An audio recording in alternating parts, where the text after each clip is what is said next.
t'adorer jusqu'à ce qu'il n'y ait que toi, Seigneur.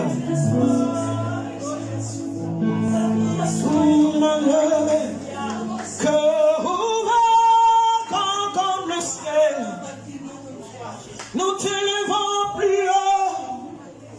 En ce lieu, Jésus, nous t'élevons plus haut. M'enlever, cœur ouvert quand nous prions.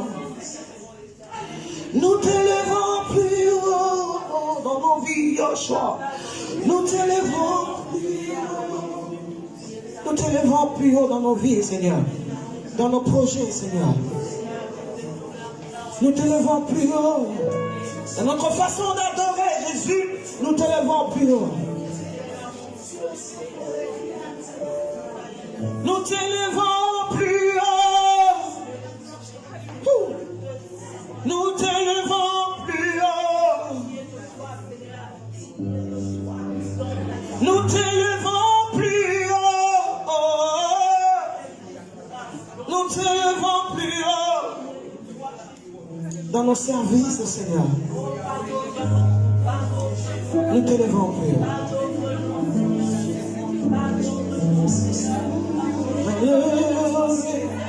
Cœur ouvert, grand comme le ciel.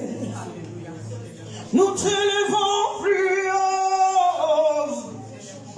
Nous t'élevons plus haut. Cœur ouvert, quand nous prions. Nous t'élevons plus haut. Nous t'élevons plus haut. En ce lieu, Seigneur, l'Église, la parole persévérante, te lève plus haut. Nous ne voulons pas imiter. Nous ne voulons pas ressembler. Nous voulons être uniques, Seigneur. Et le cœur ouvert, grand comme le ciel.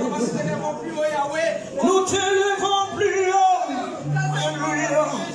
Nous t'élevons plus haut. Plus haut, plus haut, plus haut. Alléluia. Même devant les problèmes, nous voulons t'élever plus haut. Nous t'élevons plus haut. Au nom de Jésus, nous t'élevons plus haut.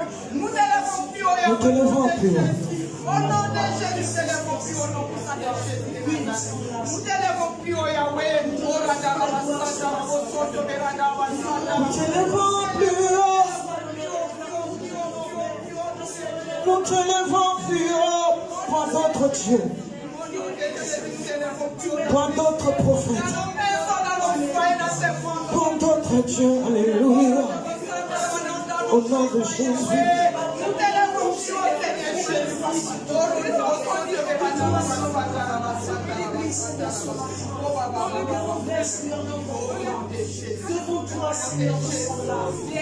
Tu viens du ciel sur la terre, montrer la voie de la terre à la croix, payer pour moi de la croix jusqu'au tombeau et du tombeau jusqu'au ciel.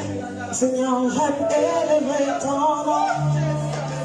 Tu viens du ciel.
Seigneur des Seigneurs. Nous élevons notre Seigneur par nos acclamations. Nous élevons Jésus par nos acclamations. Nous reconnaissons qu'il est notre Seigneur. Il est notre Dieu. Il est le ressuscité. Il est celui qui vit au siècle et des siècles. Nous n'avons pas d'autre nom sous le soleil par lequel nous avons le salut.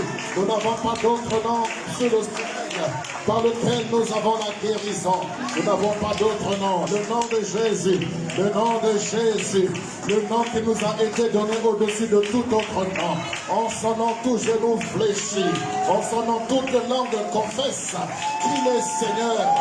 Oui, il est élevé au-dessus des trônes, au-dessus des royaumes, au-dessus des dominations, au-dessus des puissances, au-dessus de tout ce que l'on peut nommer dans les cieux, sur la terre ou sous la terre.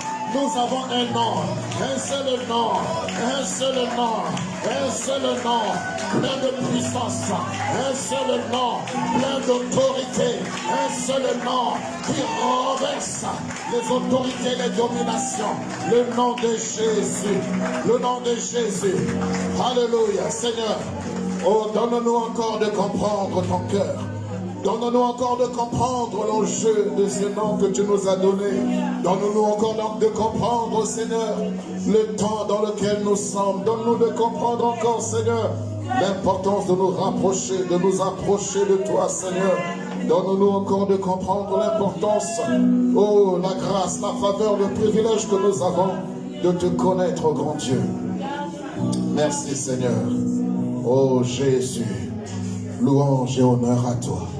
Esprit de Dieu vivant, Esprit du Dieu vivant, Esprit glorieux, Esprit de sainteté, Esprit de révélation. Je t'aime et je t'aime, Saint-Esprit. Tu es notre enseignant par excellence. En toi, il n'y a point d'hérésie. En toi, il n'y a point de faute. En toi, il n'y a point de crime. Saint-Esprit de Dieu, enseigne-nous encore.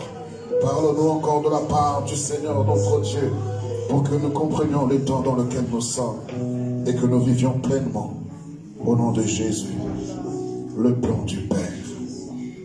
Alléluia. Merci, Seigneur. Amen. Amen. On va nous asseoir.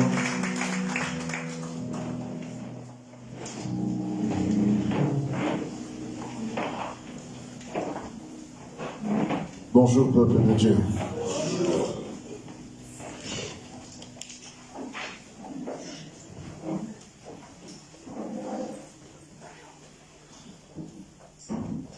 Que le Seigneur vous bénisse. Amen. Nous allons lire quelques extraits dans le livre d'Apocalypse.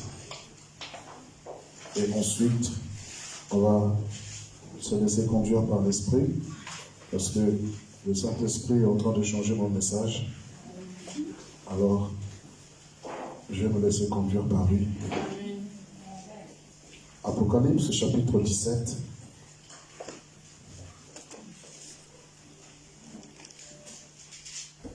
Et lorsque nous lisons Apocalypse, on a l'impression de parler d'un chaos, de parler de la fin du temps, la fin du monde. Mais Apocalypse nous donne simplement la révélation des temps de la fin. On va prendre quelques extraits. Donc, Apocalypse au chapitre 17.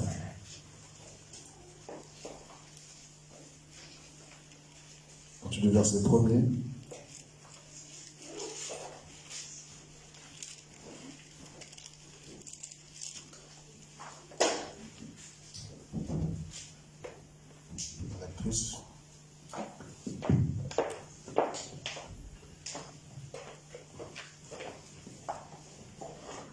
Et on ira jusqu'au tout le chapitre 17. Alléluia. Amen. Si vous avez trouvé, levez-vous dans la présence du Seigneur. Nous lisons la parole. Je lis la parole de Dieu dans Apocalypse 17. Puis un des 7 anges qui tenait les 7 coupes vint, et il m'adressa la parole en disant: Viens, je te montrerai le jugement de la grande prostituée qui est assise sur les grandes eaux. C'est avec elle que les rois de la terre se sont livrés à l'impudicité. Et c'est du vin de son impudicité que les habitants de la terre se sont enivrés. Il me transporta en esprit dans un désert, et je vis une femme assise sur une bête écarlate, pleine de noms de blasphème, ayant 7 têtes et 10 cornes. Cette femme était vêtue de pourpre et d'écarlate, et parée d'or, de pierres précieuses et de perles. Elle tenait dans sa main une coupe d'or, remplie d'abominations et des impuretés de sa prostitution. Sur son front était écrit un nom, un mystère, Babylone la grande, la mère des impudiques et des abominations de la terre. Et je vis cette femme ivre du sang des saints et du sang des témoins de Jésus. Et en la voyant, je fus saisi d'un grand étonnement. Et l'ange me dit, « Pourquoi t'étonnes-tu? Je te dirai le mystère de la femme et de la bête qui la porte, qui a les 7 têtes et les 10 cornes. La bête que tu as vue était, et elle n'est plus. Elle doit monter de l'abîme et aller à la perdition. Et les habitants de la terre, ceux dont le nom n'a pas été écrit dès la fondation du monde dans le livre de vie, s'étonneront en voyant la bête, parce qu'elle était et qu'elle n'est plus et qu'elle reparaîtra. C'est ici l'intelligence qui a de la sagesse. Les 7 têtes sont les 7 montagnes sur lesquelles la femme est assise. Ce sont aussi 7 rois. 5 sont tombés, un existe, l'autre n'est pas encore venu. Et quand il sera venu, il doit rester un peu de temps.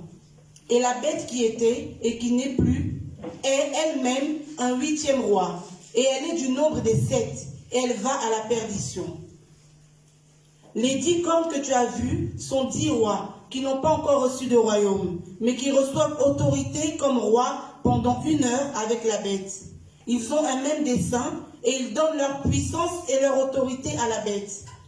Ils combattront contre l'agneau et l'agneau les vaincra, parce qu'il est le Seigneur des seigneurs et le roi des rois. Et les appelés, les élus et les fidèles qui sont avec lui les vaincront aussi.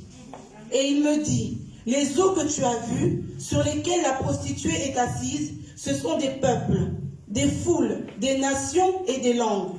Les 10 cornes que tu as vues et la bête haïront la prostituée, la dépouilleront et la mettront à nu, mangeront ses chairs et la consumeront par le feu.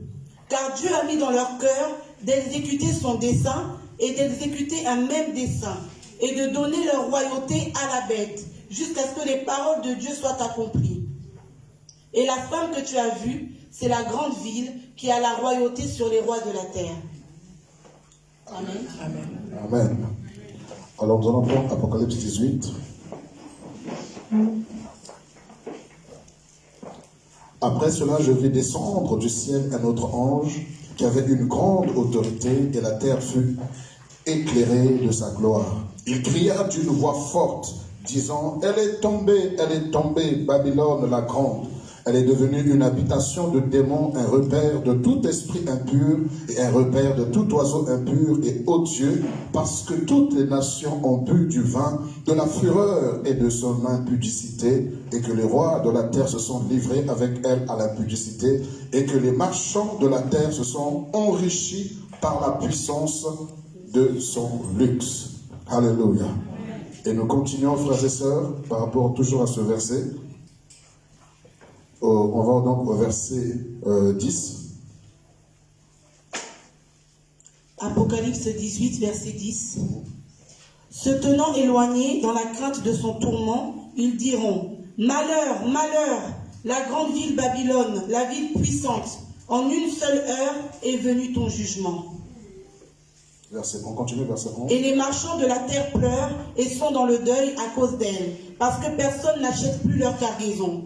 Cargaison d'or, d'argent, de pierres précieuses, de perles, de fin lin, de pourpre, de soie, d'écarlate, de toute espèce de bois de senteur, de toute espèce d'objet d'ivoire, de toute espèce d'objet en bois très précieux, en airain, en fer et en marbre, de cinnamome, d'aromates, de parfums, de myrrhe, d'encens, de vin, d'huile, de fine farine, de blé, de bœufs, de brebis, de chevaux, de chars, de corps et d'âmes d'hommes. Les fruits que désirait ton âme sont allés loin de toi, et toutes les choses délicates et magnifiques sont perdues pour toi, et tu ne les retrouveras plus. Les marchands de ces choses, qui se sont enrichis par elles, se tiendront éloignés, dans la crainte de son tourment. Ils pleureront et seront dans le deuil. et diront, malheur, malheur, la grande ville qui était vêtue de fin lin, de pourpre et d'écarlate et parée d'or, de pierres précieuses et de perles. En une seule heure, tant de richesses ont été détruites. Et tous les pilotes, tous ceux qui naviguent vers ce lieu, les marins et tous ceux qui exploitent la mer se tenaient éloignés.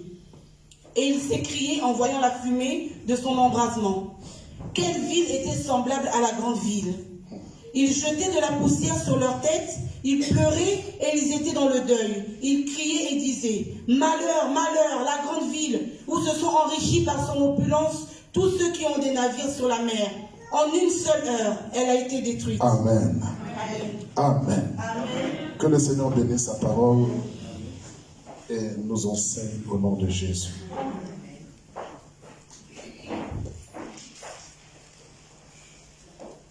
Et vous avez vu avec moi dans ce passage que le Seigneur est en train de nous parler. Quand vous reprenez Apocalypse 17, le verset 17, car Dieu a mis dans leur cœur d'exécuter son dessein et d'exécuter un même dessein et de donner leur royauté à la bête jusqu'à ce que les paroles de Dieu soient accomplies. Amen. Ici, donc, c'est vrai qu'on lit Apocalypse, il y a tellement d'images qu'on se dit que c'est incompréhensible, c'est bizarre, on ne comprend pas, mais il y a un message de la part du Seigneur. Et vous devez comprendre que le livre d'Apocalypse, ce n'est pas quand tu lis ligne après ligne que c'est une histoire qui vient le lundi, mardi, mercredi, jeudi et vendredi qui vient à la suite. Vous devez comprendre qu'entre deux versets, il peut y avoir deux périodes différentes. C'est un livre qui est prophétique. Or, le prophétique fait allusion au passé, au présent et au futur. Donc, quand tu lis Apocalypse, tu risques d'être perdu si tu lis ça comme un roman ordinaire, en pensant que c'est les idées qui viennent à la suite donc des unes des autres. Mais en vérité, ce sont des périodes différentes. Mais là, le Seigneur nous parle des rois, des 10 rois qui sont ensemble. Et la Bible nous dit qu'ils ont un même dessein. Ils ont un même objectif, ils ont une même vision. Et cette vision-là, c'est ce que nous sommes en train de vivre actuellement, ce qu'on appelle le nouvel ordre mondial. Lorsqu'on parle des rois, on parle des puissances, des dominations qui sont à la tête des nations. Donc, ils ont un seul dessein, ils ont un seul objectif. Or, dans une nation, il n'y a pas 10 rois, mais un seul roi pour une nation. Donc lorsqu'on parle de 10 rois, comprenez qu'on parle de 10 royaumes. Donc on parle de 10 nations. Or, quand on parle des 10 nations, on parle des nations qui sont à la tête. Et ces 10 nations-là, c'est elles qui commandent les autres nations. Comme vous le voyez actuellement, vous voyez que l'Occident a une emprise sur l'Afrique et même sur les chefs d'État qui sont établis en Afrique. Eh bien, ils ont des comptes à rendre parce qu'il y a des puissances qui sont là, il y a des dominations qui sont là. Et nous parlons également dans le domaine de l'armée, on parle de la plus grande puissance de l'armée, vous savez, les États-Unis, la Chine, ainsi de suite. Et la France également fait partie des 10 premières nations qui soient puissantes au niveau de l'armée. Et il y a également la puissance au niveau de l'économie. Et il y a également un ordre qui est établi au niveau de l'économie. Et dans tous les domaines, eh bien, les nations sont classées. Et lorsqu'on parle des 10 rois, donc les 10 nations qui sont supérieures aux autres nations, et les 10 nations qui sont supérieures aux autres nations, c'est comme la locomotive qui tire les autres wagons. Donc ce sont comme des exemples, comme des pères, comme des leaders qui doivent influencer les autres nations qui ne sont pas aussi puissantes qu'elles à suivre leur dessein. Alléluia. Et on nous dit que les 10 rois avaient un seul dessein. Et l'objectif de ces 10 rois, c'est de préparer la place pour donner la place à la bête. Ils se préparent, ils ont un seul dessein. Et vous allez voir, on nous parle d'abord de la grande prostituée qui était là et qui, toutes les nations de la terre sont livrées par son vin. Et nous voyons que les 10 rois ont déchiré 7 prostituées. Et on a l'impression que ce sont 2 royaumes ennemis qui se sont affrontés, alors que ce sont des mêmes puissances. Et la grande prostituée de la Babylone, et on dit malheur, malheur, car la grande Babylone est tombée. Et rappelez-vous que Babylone tire son nom de Babel. Et Babel nous vient de Genèse chapitre 11, là où les peuples voulaient avoir un seul dessein, un seul langage, une seule vision, bâtir une tour qui pourrait atteindre les cieux. Et c'est le même système qui est reproduit actuellement. Ils veulent avoir un seul dessein, une seule vision, un même langage, dans le but d'atteindre, de faire une tour, où il n'y aura qu'un seul peuple, il y aura un seul roi, ou un seul président, ou un seul chef d'État, un seul gouvernement. Et c'est ce qu'ils sont en train de vouloir faire. De même que le Seigneur est descendu pour confondre la tour de Babel, il est celui également qui descendra pour confondre cette nouvelle tour de Babel. Parce que dans la vision que Daniel a eue concernant la statue, vous allez voir que le dernier empire, c'était un empire, on nous dit que c'était de l'argile mêlée au fer. Alors que la statue, la tête, c'était de l'or. Ensuite, la seconde partie, l'argent. Ensuite, le bronze. Quand vous faites les Jeux Olympiques ou quand vous faites du sport, vous allez voir que les médailles sont classées par cet ordre-là. Premier, or. Deuxième, argent. Troisième, bronze. Il n'y a pas de place pour le quatrième. Et vous allez voir que le quatrième empire que Nebuchadnezzar avait vu et que Daniel également a vu et a interprété, on nous parle des nations. Donc on nous parle du fer mêlé à l'argile. Et il dit que donc cet empire subsistera par des alliances. Et c'est ce que nous sommes en train de voir, la tour de Babel, qui se fait par des alliances. Donc l'argile, c'est l'image des nations qui sont faibles, et le fer, c'est l'image des nations qui sont puissantes. Mais ils vont faire alliance. Comme vous pouvez voir l'Union européenne, nous avons la Pologne qui n'est pas forcément puissante, mais qui est liée à l'Allemagne, liée à la France. Donc c'est un mélange d'argile et de fer. Et l'objectif, c'est qu'ils aient un même dessein. Et qu'après ce dessein-là, qu'ils laissent la place à la bête. Et la bête, vous savez que c'est l'Antichrist. Et l'Antichrist va se manifester dans plusieurs domaines. Dans le milieu religieux, dans le milieu politique. Oh my God. Et c'est ce qu'on appelle le faux prophète au niveau religieux. Tout comme au niveau de la politique, il faut qu'il y ait un seul gouvernement, qu'il y ait un seul président. Au niveau religieux aussi, il faut qu'il y ait une seule religion. En tout cas. Oh my God. Donc un seul dirigeant de la religion qui sera le faux prophète. Et c'est pourquoi nous parlons de l'écuménisme, où on rassemble toutes ces personnes-là, pour qu'on ait un même langage et que nous puissions avoir une même vision. Mais le diable est malin et il sait que les hommes ne sont pas bêtes. Il ne peut pas les lier à leur cause ou pousser qu'ils soient s'allier à sa cause s'il n'y a pas une cause. Il faut causer une cause pour expliquer la raison pour laquelle il faut s'unir. Voilà.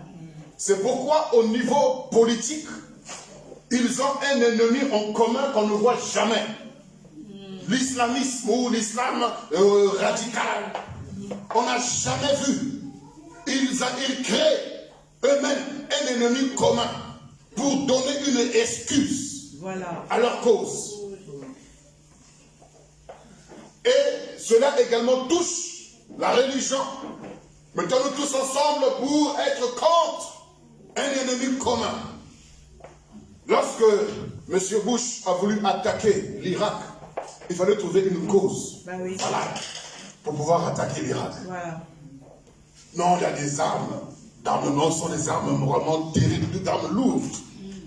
Donc il faut les attaquer avant qu'ils ne puissent attaquer. Mais nous savions que c'était pour le pétrole. C'est tout.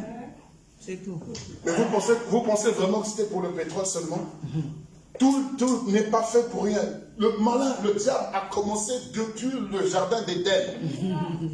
Depuis le jardin d'Éden. Et au fur et à mesure des époques, il est en train d'adapter le système pour amener à son dessein, accomplir son dessein. Le système de la puce, ce n'est pas aujourd'hui qu'il a inventé ça. Mais il ne pouvait pas le mettre en route au Moyen-Âge, parce qu'il n'avait pas les moyens appropriés pour. Vous pensez que le diable, il vient de naître. Il a existé avant Adam et Ève.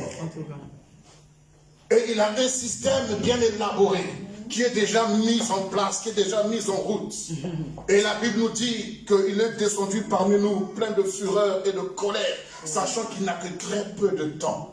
Mais il est en train d'utiliser la ruse et la stratégie pour pouvoir endormir le peuple de Dieu et lui en train de travailler. Voilà. Les guerres qu'il y a eu, 14, 18, 39, 45, c'était un système pour amener les gens à pouvoir s'unir.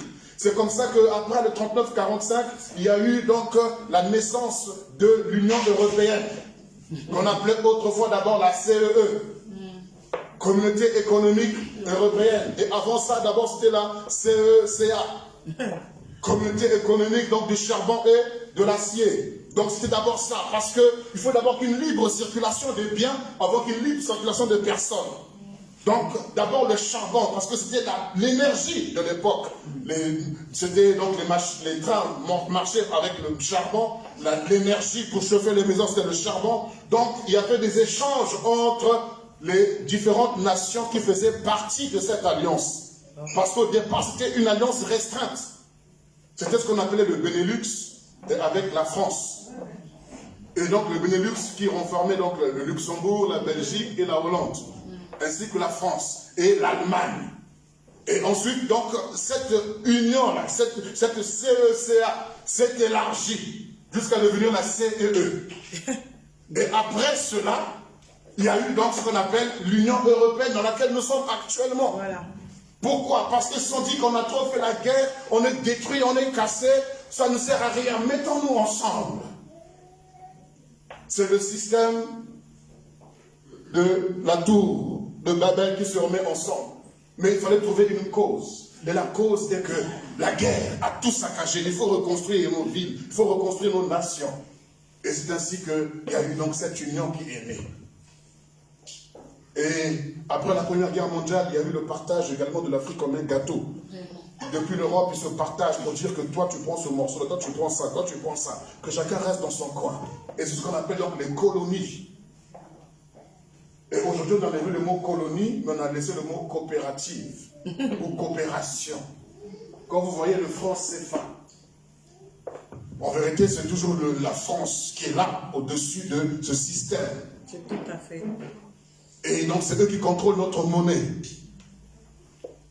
Et donc, on ne peut pas vendre ni acheter si on n'a pas le CFA.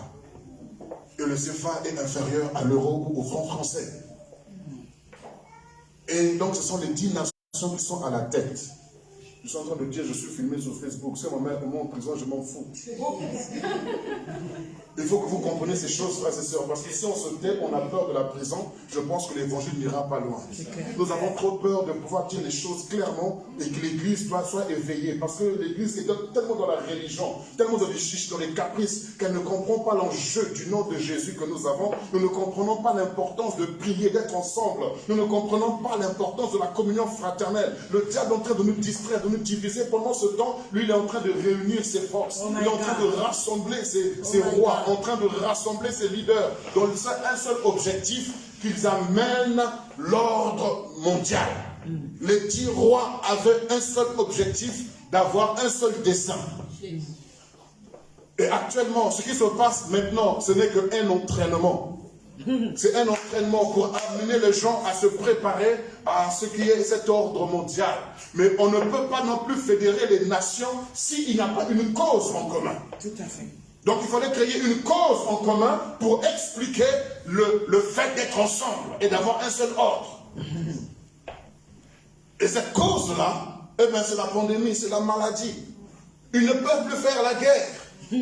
Parce que si la guerre se fait, mes amis, plus rien ne va exister. Parce qu'autrefois, on faisait la guerre avec des fusils, pa, pa, pa, coup après coup. Ou alors encore, peut-être les bombes, peut-être l'arme la plus sophistiquée, c'était les chars qui remplaçaient les canons de l'époque. Mais au jour d'aujourd'hui, tu peux être aux États-Unis et puis on bombarde la France.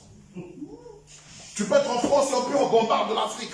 Alors imaginez-vous, c'est une guerre mondiale, c'est fini. Et ils le savent, qu'on ne peuvent plus, ils ne peuvent plus. Sinon, ça sera terrible. Maintenant, il faut créer une autre forme de guerre qui soit scientifique. L'objectif de la guerre, c'est qu'il y ait des morts. Et cette guerre-là, elle n'est plus... Nous sommes dans la 3e guerre mondiale, frères et sœurs. Elle n'est plus simplement au niveau des armes, mais elle est scientifique. Il faut créer une guerre. Frères et sœurs, le diable a un prophète par excellence. qu'on appelle télévision. C'est un prophète par excellence. Si vous regardez bien tous les films que nous avons vus au cinéma ou à la télévision, vous ne vous rendez pas compte, mais il nous annonce des choses à venir. On n'a pas fait attention parce que pour nous, on était encore en arrière. Mais eux, ils étaient en avance. Et vous savez, le film de Will Smith, I, Robot.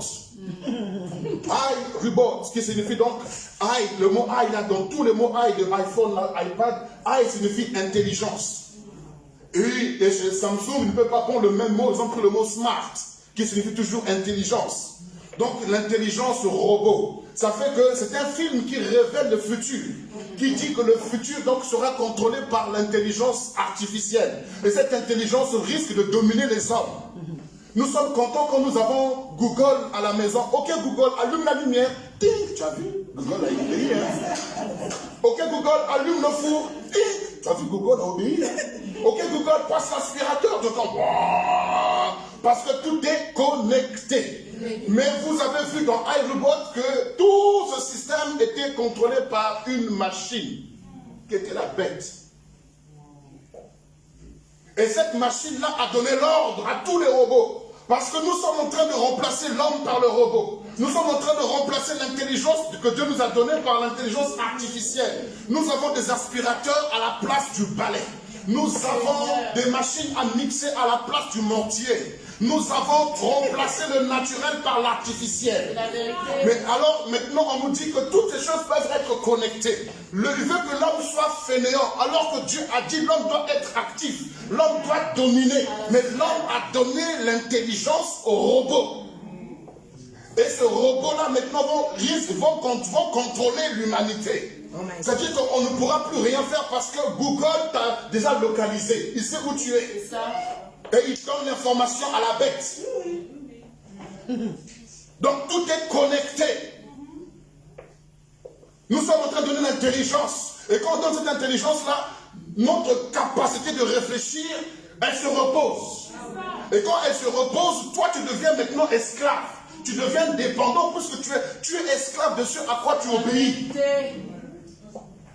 Ne laissez pas votre intelligence sommeiller. Réfléchissez avec votre tête. Et tout a commencé avec les calculatrices. Calculatrices t'amènent à calculer. Mais regardez, allez au marché en Afrique, vous allez voir. Les mamans n'ont pas de calculatrice. Ils ne peuvent faire l'addition et la soustraction en quelques secondes. Ils connaissent les billets de banque rien qu'en touchant le billet. Ils comptent comme ça. Mais ici, nous avons des marchés, tu fais... Et il te donne les centimes prêts. Et nous trouvons ça, waouh, c'est la technologie, c'est le développement. Mais nous avons encore les mains. Si vous, c'est parce que vous ne sortez pas. Regardez bien, le billet le plus haut aujourd'hui en France, c'est 50 €. Le billet de 500 € n'existe plus. 200 €, on ne le voit pas. 100 €, c'est rare. C'est maintenant 50 €. Pourquoi? Parce que l'objectif, c'est de supprimer l'argent. Et qu'on mette tout sur high. J'ai vu des gens avec leur portable commencer à payer. J'ai dit, hey, ils sont arrivés là-bas. High, tout est high. Intellectuel ou intelligence artificielle. Tout est là-dedans. Et nous ne comprenons pas que tout cela a pour objectif de nous mettre ça dans le corps. Pourquoi? Pour que tu sois esclave, tu sois dépendant. Toutes les lois qui sont votées ou le système qui est mis en place, on ne se rend pas compte, on est dans une dictature. Mais qui ne dit pas son mot. Et en fait, ils sont en train de tester le niveau d'obéissance du peuple. Jusqu'à quel niveau ils vont aller. Et nous les chrétiens, on est en panique, on est agités. C'est pourquoi l'autre fois je vous ai parlé de l'oppression. C'est un moyen que le diable utilise pour amener le chrétien à s'affaiblir. Au fur et à mesure. Mes frères et sœurs, s'il y a une chose que le diable n'aime pas, c'est l'église. En tout cas. Pourquoi? Parce que l'église n'est pas un individu. L'église est constituée des hommes et des femmes. C'est pourquoi il veut casser la communion fraternelle. Tout à fait. Et toi, tu es d'accord avec lui. Parce que la moindre chose, moi, je ne te cause plus. La moindre chose, hey. Or, vous ne savez pas qu'une brebis isolée est une brebis vraiment vulnérable. Tout à fait. Or, une brebis vulnérable, c'est ton frère, c'est ta soeur que Jésus a sauvé au prix de son sang. Merci. Merci. Nous sommes là en train de nous déchirer pendant que le diable est en train de mettre en place un système. Il a dit la grande Babylone est tombée. La grande Babylone par laquelle tous les rois de la terre étaient vraiment s'enivraient de son vin. Et on nous dit que les commerçants étaient en train de pleurer. C'est ce qui se passe actuellement. Les commerçants sont en train de pleurer parce que la grande Babylone est tombée. On nous a dit que le 10 rois, qu'est-ce qu'ils ont fait? La bête est venue, elle a déchiré la grande prostituée. Ils ont mangé de sa chair. Et les commerçants étaient en train de pleurer. Cela signifie que la bête est en train de mettre en place un système pour casser l'économie, pour détruire. Ils ont dit, mais toutes nos marchandises, le blé, l'or, l'argent, l'ivoire, toutes les richesses, jusqu'à la nourriture, plus personne ne peut acheter. Les commerçants sont en train de pleurer. C'est ce que nous voyons. Les commerces sont en train de se fermer. Les magasins ferment. Pourquoi? Parce qu'ils sont en train de tuer la grande prostituée, la Babylone. Oh my God. Ils sont en train de la tuer et les commerçants sont en train de pleurer. Il y en a qui se suicident. Tout à fait. Parce qu'ils ne peuvent plus acheter leurs marchandises. Et Apocalypse 17, verset 17 qu'on vient de lire, le Seigneur dit, il leur a donné d'accomplir ses desseins. C'est ce que nous sommes en train de voir. Mais comme l'Église n'est pas éveillée, l'Église est distraite. Je vais vous dire, vous qui avez de l'argent dans les comptes bancaires, vous savez, au temps de la guerre, 39-45, 14-18, Monsieur Fauche, général, tous ces généraux-là, les maréchals, ils ont réquisitionné les véhicules des particuliers pour faire la guerre, pour transporter les malades et tout ça. Et comme il y a une crise économique, l'État aura un droit sur vos épargnes. En tout cas. Ils vont réquisitionner votre argent. Pour dire à cause de la crise, aujourd'hui si la France se tient, c'est à cause des aides que l'État donne. Mais ça ne va pas durer éternellement. En tout cas. Quand les aides vont cesser, c'est là où on se rendra compte que l'économie de la France est par terre. Vous qui avez vos épargnes, s'il vous plaît, récupérez.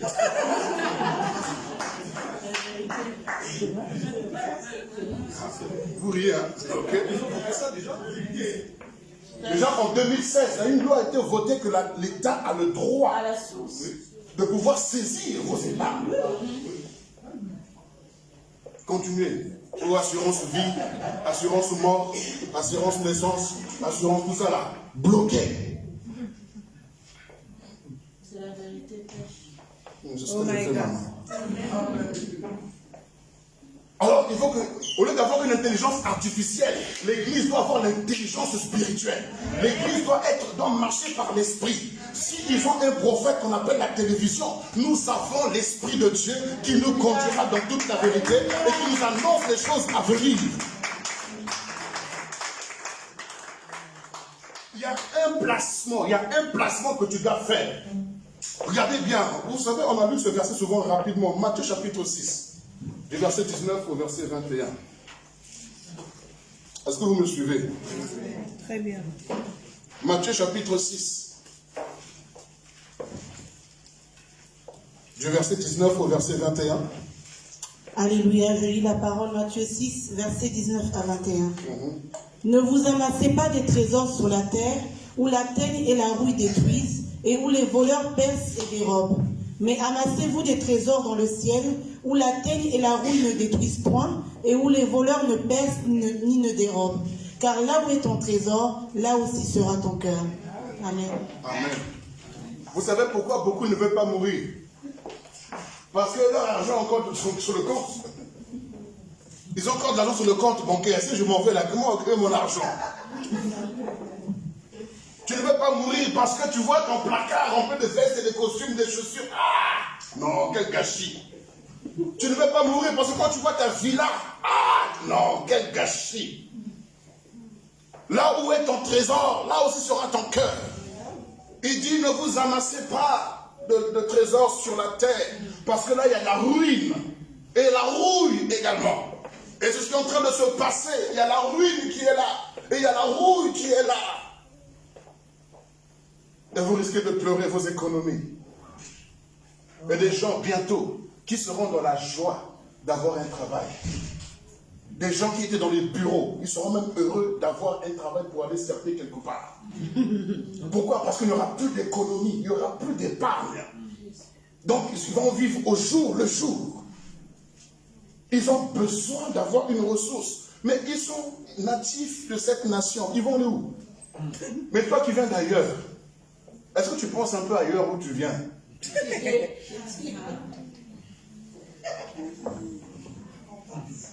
Beaucoup, on leur a dit les frontières sont fermées. Les mêmes qui ne voulaient pas aller chez eux, veulent maintenant aller chez eux.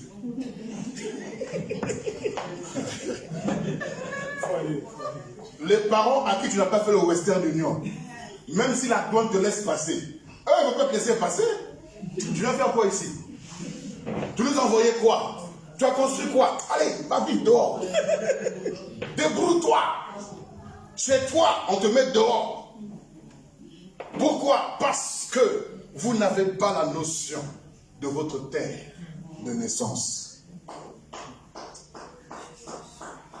Vous n'avez pas la notion de votre terre de naissance. Le Seigneur a dit à Abraham, ta descendance sera esclave dans une nation étrangère. Je le délivrerai et je le ramènerai ici. Il a dit à Jacob qui était en train de partir, il lui a dit, ce lieu où tu es, je te le donnerai à toi et à ta descendance. Donc là où tu t'en vas, tu vas revenir.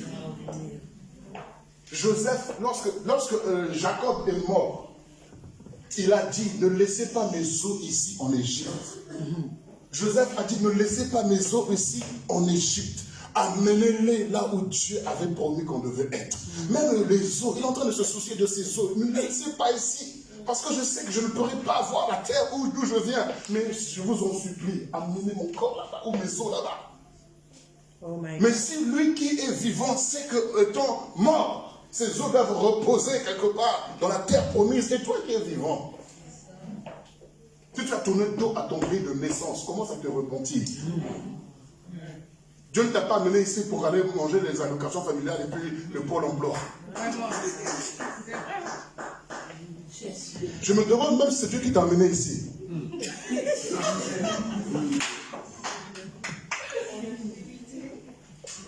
Alléluia. Dieu a amené Joseph par le parcours qu'il avait tracé. Alléluia. Mais ses frères, c'est pas Dieu. C'est vrai. Alors c'est pour vous dire, frères et sœurs, ce matin, la grande Babylone est tombée. La Babylone économique est tombée. La Babylone politique est en train de tomber. La Babylone également ecclésiastique est en train de tomber. Parce qu'on nous parle des 7 montagnes. Comme vous connaissez toutes les montagnes, toutes les loisirs, tout ce que vous connaissez là. L'économie, ainsi de suite. Toutes ces montagnes sont en train de s'écrouler. La grande prostituée était assise dessus. Pourquoi? Parce que le monde entier est sous la puissance du malin.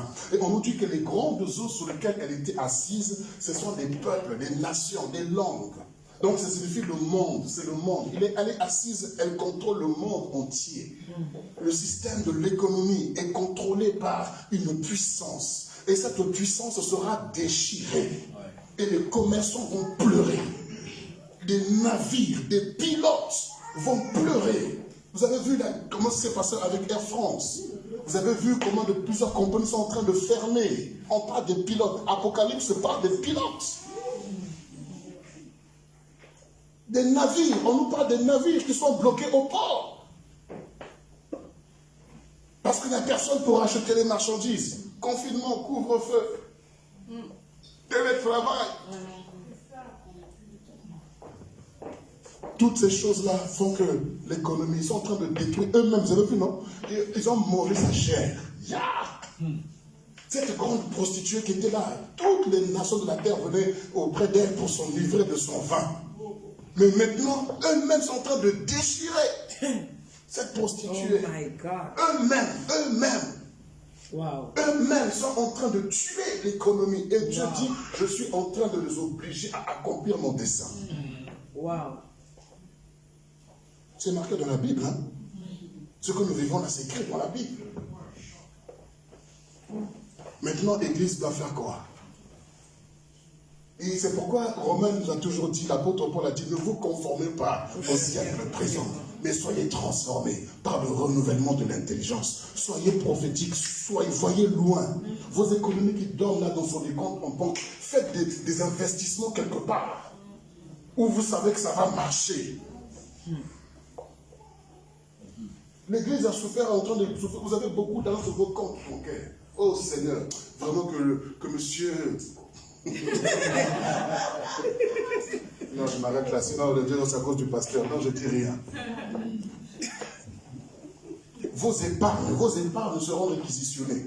Parce que nous sommes en temps de crise. Et vous allez dire, vous-même, vous voyez. Donc cet argent que vous avez mis de côté, vous n'en avez pas besoin maintenant.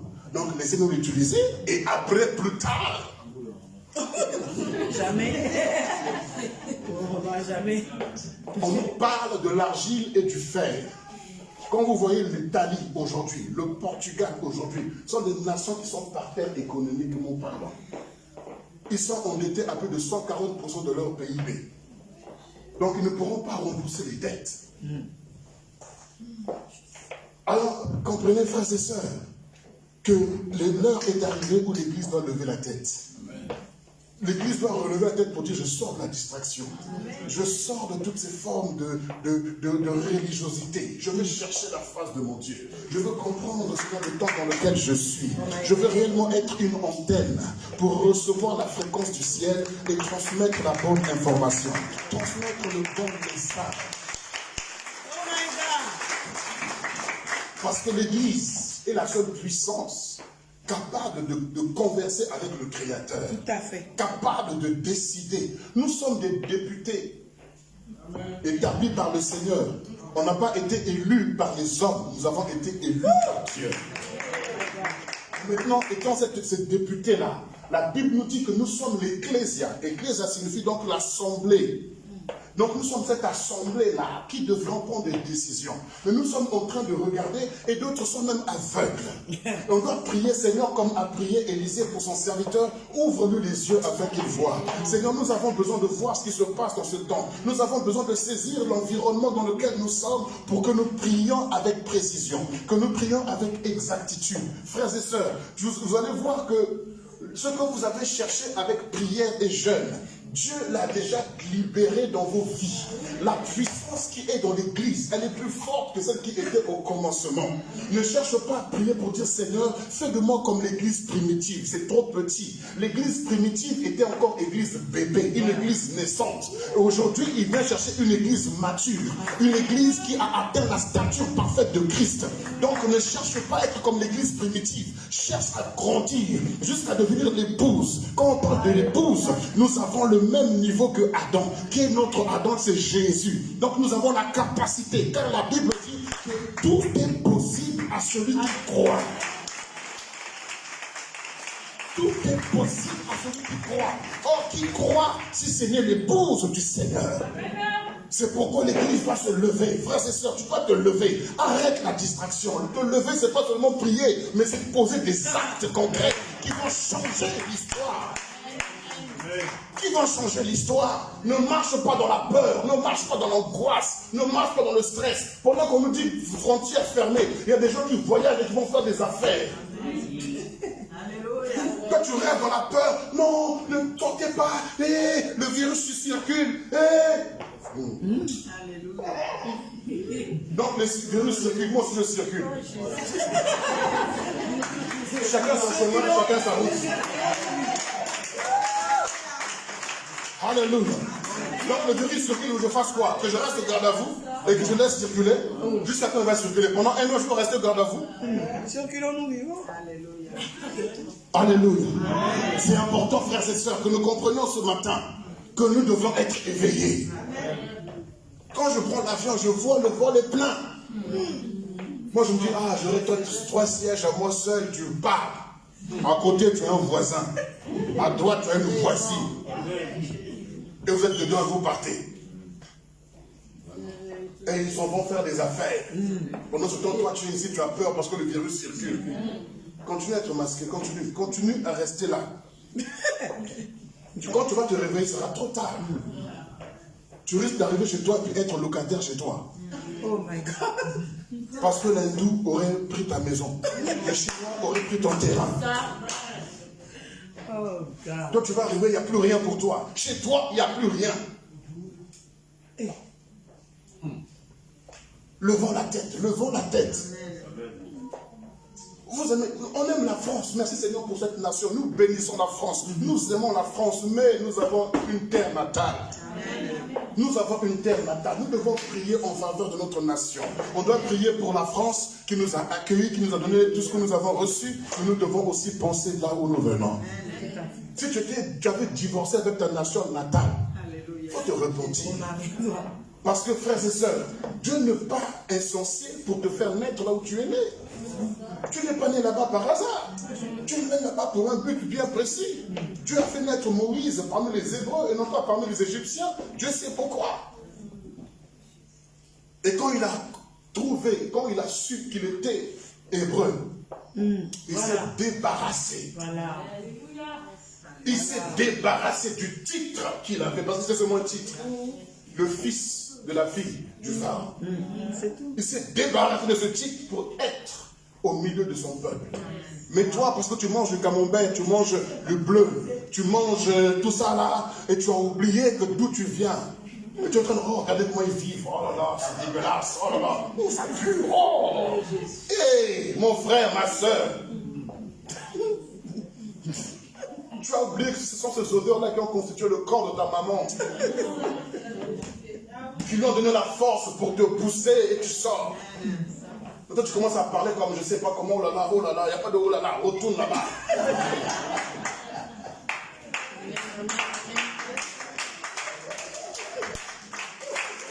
Alléluia. Abraham prenait Eliezer pour son fils. Mais Eliezer savait qu'il était seulement neveu. Toi, tu prends la France pour ton papa. Mais la France sait que tu es seulement neveu. C'est tout. Aime ta nation. Merci. Prie pour ta nation. Prie, prie et prie. Et va aussi. Va et va. Va aussi. Quand moi je vais en Afrique, je vais même dans les marchés. Je marche dans les marchés, il y avait la boue, tout ça là, je marche dedans. Sans dire, sans faire de chichi. Je vais, ce sont toutes ces odeurs là, j'y vais. Comment voulez-vous annoncer l'évangile à ces personnes si vous ne savez pas comment ils vivent? Tu viens avec ta odeur là, avec ton parfum Yves Saint Laurent. Ce qui est bien quand tu vas au marché, ton odeur là est avalée, absorbée, étouffée. Alléluia. Pour te faire comprendre qui règne ici. Tu n'as pas besoin de 1 heure. Quand tu rentres, seulement l'odeur est déjà tombée. Alléluia. Voilà, c'est ça. Tu ne peux pas avoir honte de ta nation parce qu'il y a de la boue. Il n'y a pas ça. Il y a de bonnes choses dans ton pays aussi, il y a de très bonnes choses. Ah oui, bien sûr. Il y en a beaucoup. Il faut aller.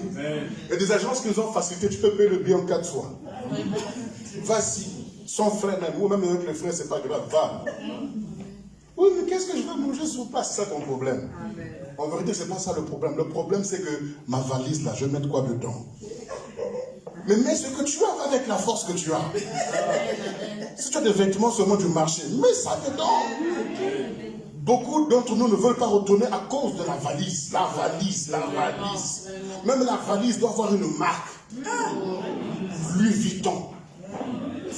Samsonite.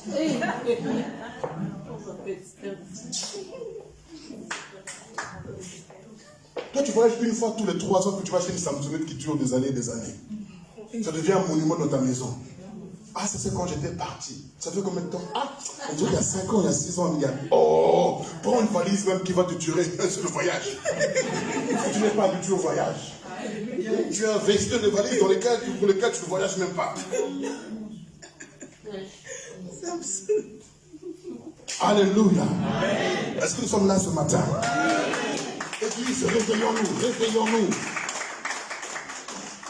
Réveille-toi, toi qui dors. C'est possible, Dieu te donnera l'intelligence. Ton problème, c'est que ton intelligence, tu l'as donnée au téléphone. Ton intelligence, tu l'as donnée à l'ordinateur. Et c'est lui qui fait tout pour toi. Et tu te croises les bras, clic, clic, clic, clic, clic, clic. Et tu es fier, tu es content. Mais tu ne te rends pas compte que le robot te dit, attends, je t'aurai un jour. Je t'aurai un jour. Ok Google, allume la lumière. Non, je ne veux pas. Comment? Non, je ne veux pas. Et puis il va allumer les lumières partout, allumer l'eau, allumer le tout, et puis tu vas appeler qui, la police? Il va arrêter qui?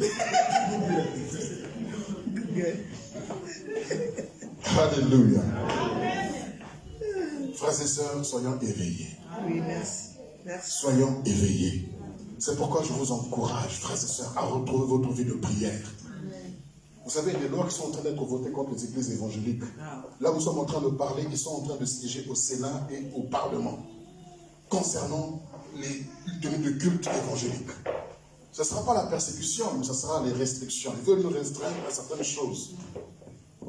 Et M. Darmanin a dit clairement qu'on ne va pas discuter avec ceux-là qui ne reconnaissent pas la République comme étant au-dessus de leur système ou de leurs principes. Donc, si tu veux que l'État te reconnaisse, il faut que tu signes une charte comme quoi la République est au-dessus de la loi de ton Dieu. Pardon. Nous arrivons dans ce temps-là. Nous arrivons dans ce temps. Toi, si tu n'as pas d'intimité avec ton Dieu, continue à te balader spirituellement comme ça. Continue à être SDF spirituellement. Rentrons à la maison. Cherchons la communion avec notre Dieu. Cherchons l'intimité avec notre Dieu. Le temps viendra où on te posera la question, Jésus ou le monde? Si tu veux Jésus, tu vas être privé du travail, tu vas être privé du voyage, tu vas être privé de ceci, privé de cela. Et quand tu verras tous ces avantages-là, là où est ton trésor, là où sera ton cœur. Si Jésus est ton trésor, ton cœur sera là-bas. Vous savez, vous ne pouvez pas aimer Jésus si vous n'avez pas d'intimité avec lui. S'il n'y a pas une relation avec lui. Vous savez, on peut distinguer dans l'assemblée. Au jour d'aujourd'hui, je peux distinguer dans l'assemblée par tes prières. Je sais que ce sont des prières mécaniques. En tout cas. Par tes prières, on peut savoir ce sont des prières vraiment qui coulent. Vous savez, il y a des prières qui coulent comme l'eau. C'est-à-dire que c'est naturel, tu ne forces pas. Ça coule parce qu'on sent que vraiment tu es habitué. C'est naturel en toi. Mais quand tu pries, oh Seigneur, alléluia, gloire à l'éternel, gloire à Dieu, il y a un blocage, il y a des cailloux quelque part. C'est que ton intimité est à revoir. En tout cas. Tu pries par... tu fabriques ou alors tu prends simplement des copier-coller, c'est tout. Tu prends les paroles d'un cantique et tu en fais de la prière. Oh, plus de toi, Seigneur, plus de toi. Plus de discernement, Seigneur, dans ma vie, plus de discernement. Plus de toi, Seigneur, plus de toi. Alléluia.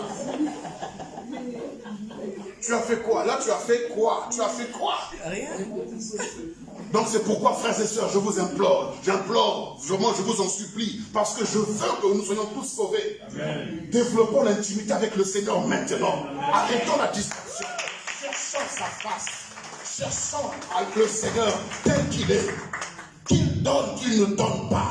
Ça ne change pas sa nature. Ça ne change pas sa divinité. Ça ne change pas sa grandeur. Arrêtons de nous plaindre ou de murmurer contre Dieu. Il est bon, notre Dieu. Il nous donne encore la grâce d'avoir le souffle de vie pour pouvoir nous repentir, pour nous améliorer dans notre marche. Il est bon, notre Dieu. Il est bon, notre Dieu. Est-ce qu'on peut regarder la bonté de Dieu? Est-ce qu'on peut compter ses hauts et bienfaits? Le simple fait de te réveiller le matin, ce n'est pas le réveil qui t'a réveillé, mais c'est l'éternel Dieu qui t'a réveillé. Le simple fait d'avoir la force chaque matin, ce n'est pas les cloches que tu as mangé, ce ne sont pas les fruits que tu as mangé, c'est le Seigneur qui a renouvelé tes forces le matin. Ce sont des sujets de louange, d'action de grâce. grâce, de reconnaissance, de remerciement. Le simple fait d'avoir des vêtements, de quoi te vêtir chaque matin. Réalise que c'est la grâce de Dieu. Il y en a qui n'ont pas de vêtements comme toi. Il y en a qui ont le même vêtement chaque jour. Mais toi, tu peux les changer comme tu veux. C'est une grâce de la part de Dieu. Il faut remercier le Seigneur. Tu as de quoi manger le matin, même un morceau de pain. Rends grâce à Dieu pour cela. Arrêtons de nous plaindre. Développons l'intimité, la communion, la relation avec notre Dieu. Élevons notre Dieu. Louons-le, célébrons-le, exaltons-le, magnifions-le. Reconnaissons qu'en dehors de lui, il n'y a point d'autre Dieu. Qu'en dehors de lui, il n'y a point d'autre Seigneur.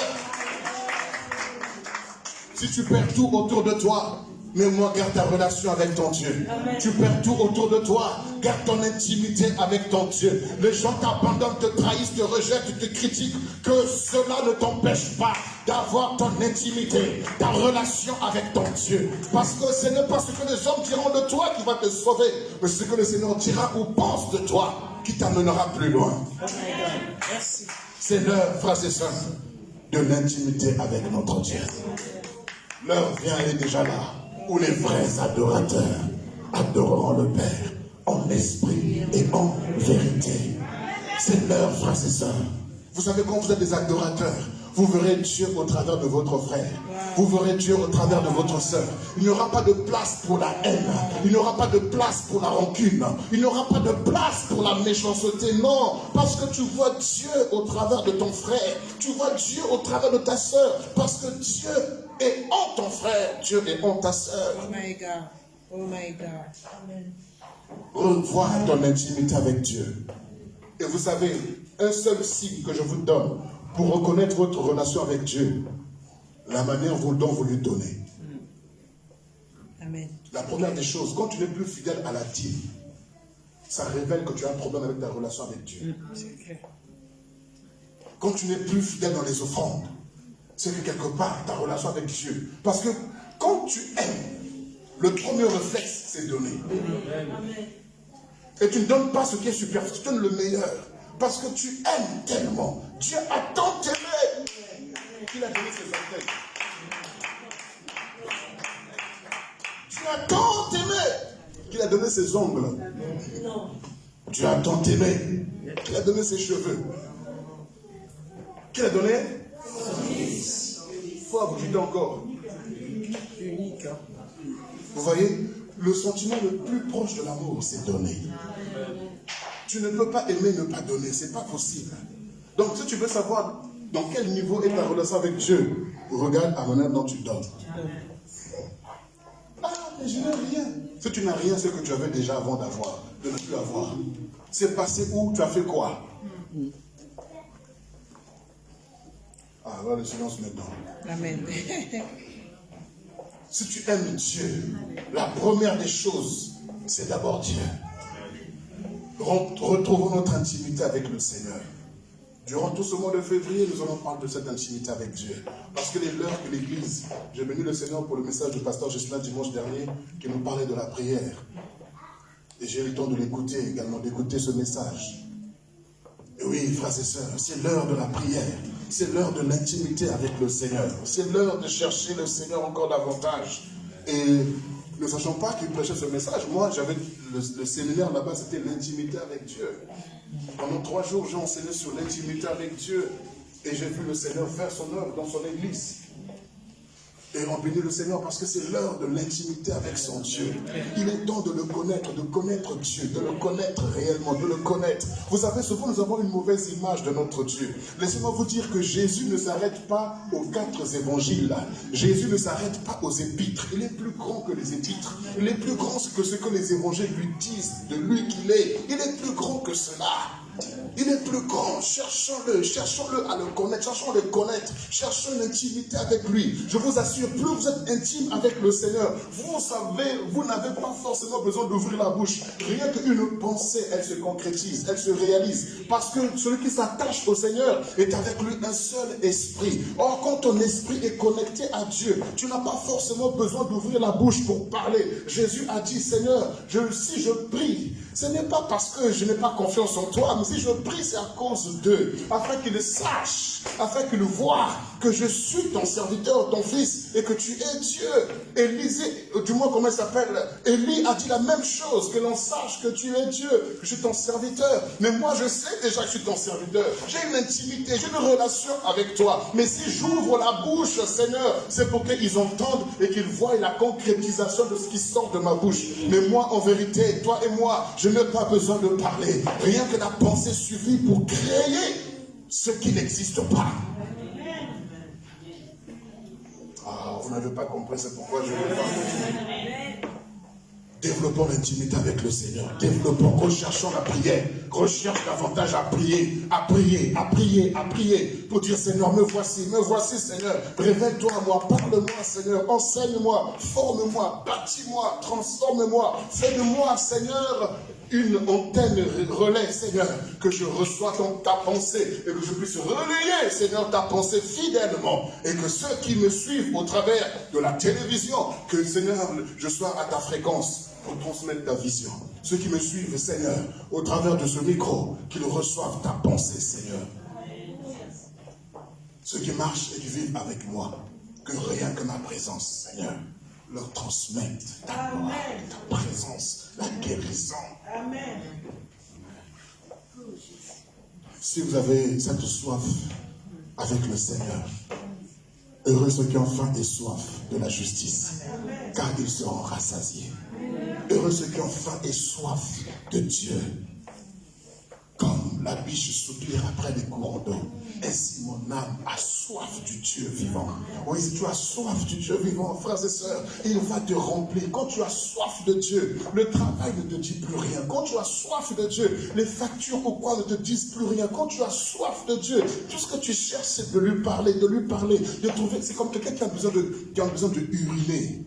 Si je n'urine pas, je retiens, je me sens mal à l'aise. J'ai besoin de lui parler pour me sentir à l'aise. J'ai besoin de m'exprimer dans sa présence. J'ai besoin de lui dire que je l'aime. Je veux dire que j'ai confiance en lui. J'ai besoin de dire à Dieu que je l'aime, que je veux m'attacher à lui, que je veux dépendre de lui. J'ai besoin de dire à Dieu, Seigneur, j'ai confiance en toi, j'ai confiance en toi. Je sais que tu es là. Même si le vent souffle de tous les côtés, je sais que tu es là. Même si la grande Babylone est déchirée et que les marchands sont en train de pleurer, je sais que tu es là. Seigneur, même si la bête est en route, mais je sais que tu es là. S'il y a la bête, mais en face de la bête, nous avons l'agneau de Dieu. L'agneau qui a été immolé. Lorsqu'on parle de l'agneau, on fait allusion au sacrifice. On fait allusion à la croix de Jésus. C'est elle qui nous donne la capacité de dominer tout le système